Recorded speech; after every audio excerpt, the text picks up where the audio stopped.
ფეხმძიმე ქალს აქვს შიში, რომ ისი ბავშვი რაღაც ნაკლით დაიბადება. სხვა თანაჯგუფელებთან ერთად განიხილავ შენთვის მნიშვნელოვან საკითხებს. ნაყოფი ამას აღიქვამს აბსოლუტურად და სრულად. დიდ ინფორმაციას აწვდის ორსულს ყველაფრის შესახებ.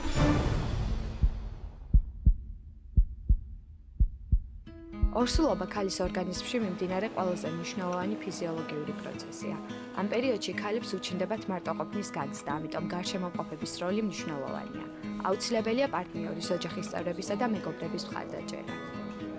როდესაც ფეხმძიმე ქალს აქვს შიში, რომ ისი ბავშვი რაღაც ნაკლით დაიბადება, აქვს სერიოზული პანიკური შიში იმისა, რომ თქვათ რაღაცა ისე კარგად ვერ გამოიკულიეს და ცდილობს მუდმივად იაროს ამ ცენტრებში, გაიკეთოს გამოკვლევები.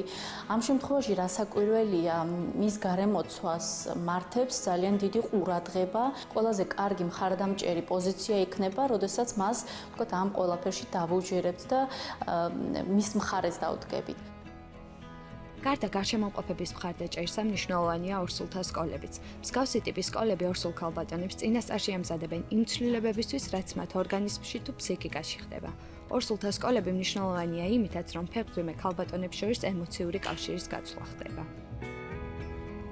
განწყობაზე მოქმედებს ძალიან კარგად, იმიტომ რომ სხვა თანაჯგუფელებთან ერთად განიხილავ შენთვის მნიშვნელოვან საკითხებს, იზიარებ მათ გამოცდილებას, რაც საბოლოო ჯამში იმედია, რომ უშუალოდ მშობიარობის პროცესში გაამარტივებს პროცესს და ნაკლებად მტკივნეულს გახდის ამ ყველაფერს მშობიარისთვის. დიდ ინფორმაციას აწვდის ორსულს ყველაფრის შესახებ. თვითონ ორსულობის შესახებ არსებობს ორსულთა ჰიგიენა. არსებობს ასევე პედიატრის სემინარი, რომელიც ინფორმაციას აწვდის იმის შესახებ, თუ პირველ ხანებში როგორ მოუაროს დედამ საკუთარ შვილს. და არსებობს კიდევ ვარჯიშები, რომელსაც სპეციალური კეგელის ვარჯიშები, რომელიც ასე ვთქვათ ამზადებს ძალიან კარგად ორსულს მშობიარობისთვის.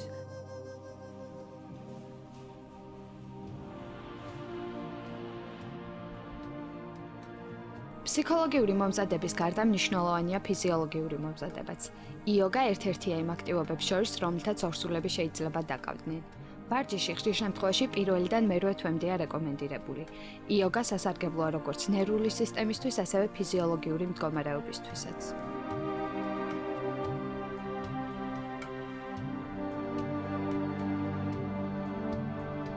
იოგა კარგია ორსულებისთვის, იმიტომ რომ აჯანსაღებს თვითონ ხერხემას. არის ძალიან ბევრი ხერხემის დატრიალებითი ვარჯიშები მარჯვნიდან მარცხნიდან, რომელიც ზდის და მომატებს სისხლის მიმოქცევას ხერხემის სვეტში.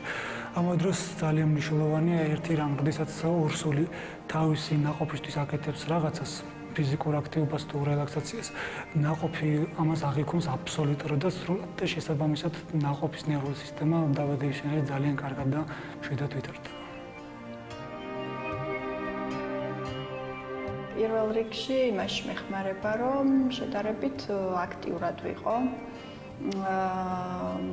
ჯანსაღად ვიბრძნო თავი, ფიზიკურად გულისხმობ. იქნება ეს ესეთი რაღაცები, წონაში არ მოვიმატო, ან კვება დავარებული რო, ან რაღაც ბევრი წვრილმანი არის, რაშიც შეიძლება დაგეხმაროს და წესით მშობიარობაშიც უნდა შემიწყოს ხელი. ინტერნეტი მომავალი მშობლებისა და მშობლებისთვის ინფორმაციის მიღების ერთ-ერთი მნიშვნელოვანი წყარო გახდა. არის შემთხვევები, როდესაც ონლაინ ნაცნობობა რეალურ ცხოვრებაშიც მეგობრობით მთავრდება. ნათია ჟღენტი ამბობს, რომ ონლაინ გვერდები, რომლებიც ორსულებისა და მშობლებისთვის არსებობს, მისთვის საინტერესო და მნიშვნელოვანი ინფორმაციის მიღებაში ეხმარება.